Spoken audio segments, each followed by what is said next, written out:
gacana ku taagan najmanashaada ani xataa marka aa xanaaqsantaa waa qurxoonta markaa qoslaysid waa qurxoonta ya markaad jiiftid kuma arage ayadana ma sidaa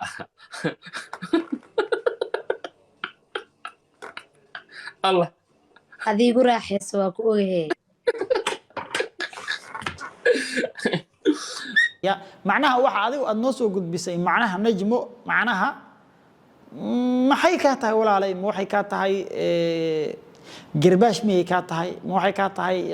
arin aad qarinayso ma waxay ka tahay siro kale oo jiraan macnaha anagu waxaan rabnaa in aan wax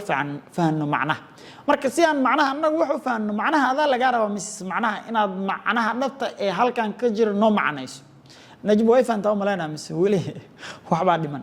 ayaan dhexdaas waxaa baraha bulshada aad u qabsaday sawir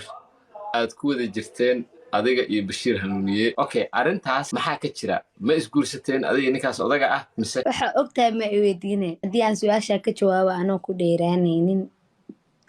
maxay tahay wax kale ka dhiheenin dhibaatada aan qabnay le dadka social media ku jira la socotay ma fahantay laakiin wax ka jira hawsha ayada ay ma jirto oo gabar madax banaan oo aad u qurux badan ah taada waxa u egaa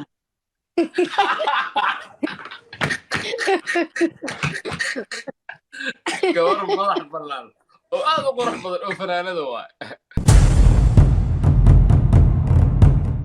samee salaaminta samaha jecel Soomaalida oo idil waqtigii waayuu ay idin wacnaadaan waxaad si toos ah iga daawanaysaan saxaaf channel qasriga aadno saxaafna idin la socodsiinaya ku soo dhawaada muuqaal xiiso badan muuqaalkeena daawadayla wuxuu ku saabsan yahay Najma Nashaad oo shaaca ka qaaday in waxba aanay ka jirin guurkii hambaliyadiisa baraha bulshada qabsaday ee ku aadanaa iyada iyo waliba Bashiir Hanuuniye maxaa sababay xilligan in Najma ay cadayso runta ma waxa jira wax la qarinayo wararka Muqdisho laga helay ee siraha ku aadan guurka iyo xaaladaha Najma Nashaad iyo Bashiir Hanuuniye waa sidee inta in ka sii badan muuqaal gudihiisa ku daawan doontaan markana iyadoo dhameystiran sida hordhaca muuqaalkan idin kugu sheegay Najma Nashaad ayaa markii ugu horeysay ka hadashay guurka baraha bulshada qabsaday hambaliyadiisa ee ku aadanaa iyada iyo waliba Bashiir Hanuuniye Najmo oo markii ay baraha bulshada soo galayeen arimaha ku aadan meherka hambaliyada ma aysan ka hadlin xilliyadaas ama ma ahayn qof xilliyadaasi ka hadlay inaanay jirin guurka iyada iyo Bashiir Hanuuniye muddo markii ay ka soo wareegtay arimaha ku aadan guurkaasi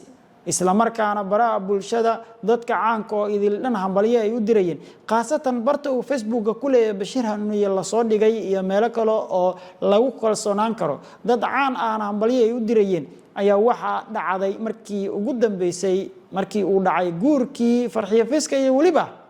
October ama Mubarak October in ay soo baxaan warar la yaab leh wararka la yaab kale ee soo baxeen waxa ugu horeeyay inuu ahaa in Farxiyo Fiska jawaabta ay siisay Bashiir Hanuuniye uu noqday mid xanuun badan oo markii ay October guursatay ama Mubarak ay guursatay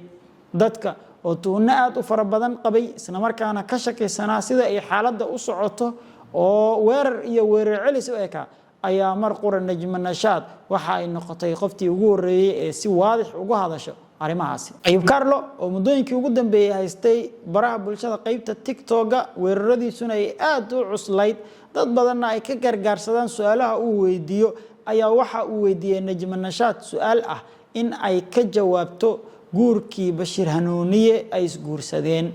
sidoo ahaa ma saxba ma barankiiba ma beenba ma waxyaabo dad kale ay suuqa soo galiyeen iyo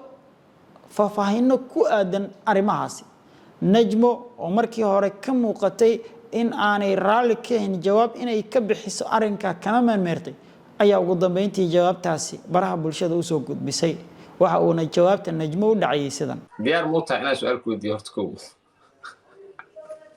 wixii macquul ahaa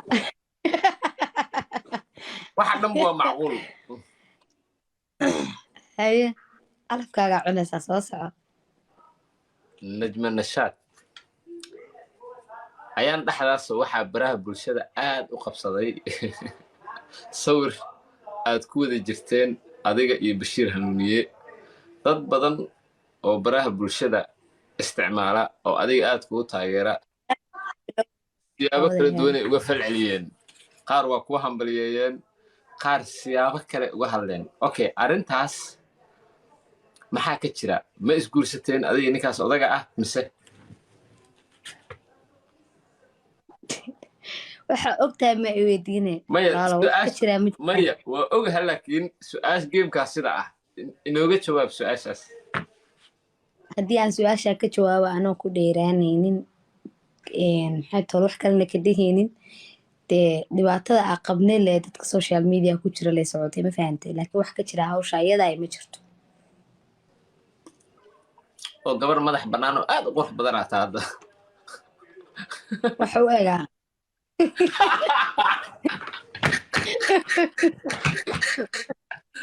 gabar madax bannaan oo aad u qurux badan oo fanaanada waay okay wax u eg ay ku socsocon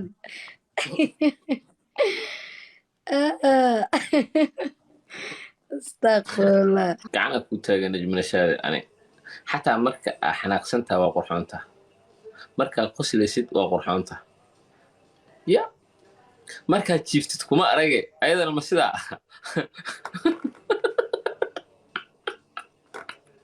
allah adiigu raaxayso waa ku ogahe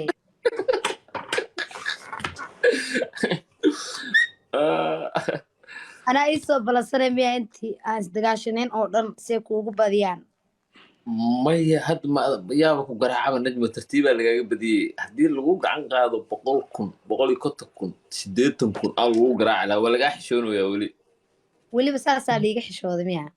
aadaa lagaaga xishooda haa sidaad wada daawateen najmo waxay tiri ma jiro wax jira ma leh guurkaana ma jiro markii loo qaato hadalka najmo nashaad waxa ay dadku ku micneeyeen ilaa iyo 3 qodob oo ah waxa kalifay in najmo ay sidaa tiri mid ugu horeysay oo ahaa dadku way aamineen in najmo iyo Bashiir Hanuuniye ay isguursadeen sababtana waxay ahayd in dad caan ah oo abwaaniin iyo fanaaniin ay ku jiraan ay hambaliyo u dirayeen markii ay dadku inta aamineen hadalkii najmana ay arkeen waxay u fasirteen ilaa iyo 3 qodob sidaan idin sheegay mid kood wuxuu yahay in uu khilaaf soo kala dhexgalay iyada iyo Bashiir Hanuuniye waa mid koowaad ugu horeyso dadkuna ay durbo wada qaateen mid labaad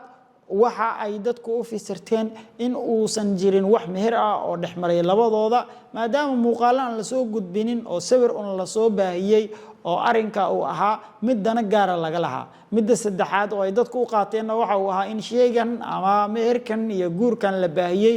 uu ahaa mid baranki ah oo dad looga waalay mooyee aanay ahayn wax jira oo aanay jirin iyada iyo Bashiir inay isguursadeen markii arinka ay dhacday waxa jirtay muuqaal ay dadka soo qaateen oo ay uga hadlayeen ama ay najmo qudheeda uga hadlaysay arimo ku aadan ekiseegeedii hore ay u dhashay Allah u barakeeyay cadceed ama maftuuxba in xilli hore warar ay tiri ay dadka u soo qaateen si rogaal celis si loogu maleeyo in ay ula jeeday guurka cusub ay la gashay Bashiir Hanuuniye laakiin taana wuxuu ahaa waxba kama jiraan oo waxba kama jirin arinka maadaama ay dadku qaarkii bumbuuninayeen haddaba maxay kula tahay 3 qodob ay dadku qaarkii u qaateen hadalka najmo nashaad kow in ay jirto khilaaf iyada iyo Bashiir Hanuuniye soo dhaxgalay labo in uu arinka ahaa arin aan jirin oo dadku qaarkii looga waalayay oo kaliya oo dana gaar laga laa iyo 3 baranki inuu ahaa oo Soomaalidu idil baranki lagu sameeyay fikirkaaga qaybta commentiga noogu dhaaf laakiin waxa jirtay Mrs macnaha وإسقرانيسان أمالينيا نجم نشاط كان كان سلامية معناها واحد أو النص وجود بسي معناها نجمو معناها ما حيكاتها ولا علي مو حيكاتها قرباش مي كاتها مو حيكاتها قرن أتقرنيس مو حيكاتها سيرك له أجران معناها أنا وحربنا إن أن وحف عن فهنه معناه مركزيا معناها أنا وحف فهنه معناها هذا لقارة ومسس معناها إن معناها نفط هل كان كجر نو معنيس najmo way faantaa malana mise wali waxba dhiman waayahay however sideed inta noqoto hadii uu jiro khilaaf u dhaxeeya labadooda insha Allah Ilaahay xalliya ayaan leenahay hadii uu baranki ahaa degdeg ha u cadeeyaan hadii ay jiraan arimo kale iyo dana kale gaar laga lahaana markii danahooda laga gaaro bay cadaan doontaa ayuu Carlo kada gabdhaha su'aalaha culus oo aad weydiinayso iyo waliba dhiiqada aad mudooyinkii ugu dambeeyay ka dhaxwadid baraha bulshada dhamaantiin waan idin salaamayaa أيوب نجمة بشير هنونية إنما سيجارة أيان وحن أقول له هاي waqtigii waayuu idin wacnaado inta i daawanaysana aniga iyo idinku kalama dhammaanayne muuqaal dambe nabadgelyo